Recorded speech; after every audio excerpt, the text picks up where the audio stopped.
नमस्कार मैत्रिणींनो, कशा आहात? मजेत ना? मजेतच असायला पाहिजे. तर पहा, आज मी दह्यातली मिरची कशी शिजवायची ते दाखवते तुम्हाला. तर आता इकडे मी स्वच्छ मिरच्या अशा धुवून घेतलेल्या आहेत आणि त्याचे देठ काढून घेत आहे मी. तर अशा पद्धतीने सर्व देठ काढून घेतले आणि आता त्या कट करून घ्यायच्या आहेत मधून. अशा मधून कट करून घेते मी आणि त्याला अशा चिरा पाडून घेत आहे उभ्या. खूप छान लागतात दह्यातली मिरची. अशी एकदा नक्की बनवून पहा आणि आवडली तर चॅनलला सबस्क्राईब करा, लाईक करा. कमेंटमध्ये मला नक्की सांगा कशी बनते ते, दह्यातली मिरची कशी लागते, तुम्हाला आवडते का? एकदा नक्की ट्राय करून पहा, खूप छान लागते.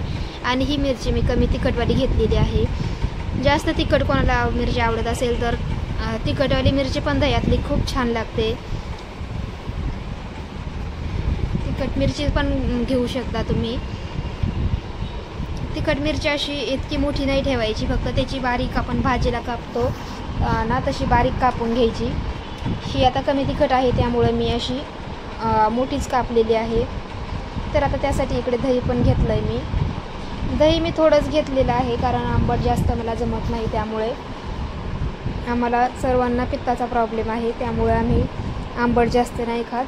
तुम्हाला आंबट आवडत असेल तर दही जास्त वापरू शकता. तर आता इकडे मी तेल गरम करून फोडणीसाठी त्यामध्ये मोहरी टाकलेली आहे. मोहरी चांगली तडतडली की लगेच आता त्यामध्ये जिरे टाकायचे.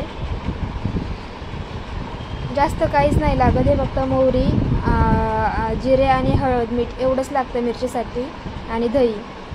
तर आता मोहरी आणि जिरे चांगले तडतडले की त्यामध्ये टाकून घ्यायची आपल्याला मिरची आणि त्यामध्ये टाकायची हळद आणि अशी तेलामध्ये चांगली परतून घ्यायची मिरची पूर्ण. त्यामध्ये नमक टाकायचं, हळद टाकून घेतले आता मी चांगले परतून घेते. त्यामध्ये मिक्स करून घेते मिरचीमध्ये. आता नमक पण टाकलं, नमक पण मी मिक्स करून घ्यायचं चांगलं. आणि मिरची पण आता चांगली परतत आलेली आहे. मिरची परतली की लगेच त्यामध्ये आपल्याला दही टाकायचं कमी गॅस करून. पहा, चांगली मिरची परतली, मी दही टाकून घेते. दही टाकून आता पूर्ण मिक्स करून घ्यायचं चांगलं मिरचीमध्ये दही. दही अशा पद्धतीने त्या मिरचीमध्ये मिक्स करायचं आणि कमी गॅसवरती दही आटेपर्यंत त्यामधलं शिजू द्यायची मिरची दह्यामध्ये. अशा पद्धतीने पहा, आता ते दह्याचं पूर्ण पाणी झालं आहे आणि ते आता झाकण ठेवून शिजू द्यायचं. असं 1-2 वेळेस झाकण काढून पाहायचं पाणी दही पूर्ण आटलं आहे का. तर आणखी थोडं पाणी आहे, तर मी परत एकदा झाकण ठेवते. तर पहा, आता पूर्ण दही आटायला लागलेलं आहे.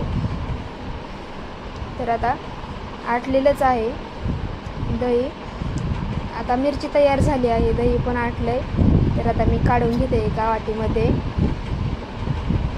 तर मिरची, शिजलेली मिरची तयार आहे आपली. जसे आई आजी बनवतात तशीच बनलेली आहे. खूप छान. तुम्हाला आवडली का रेसिपी? सांगा मला कमेंट करून.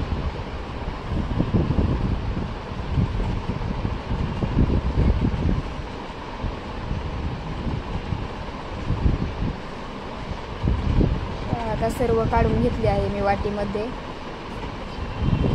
Bye bye.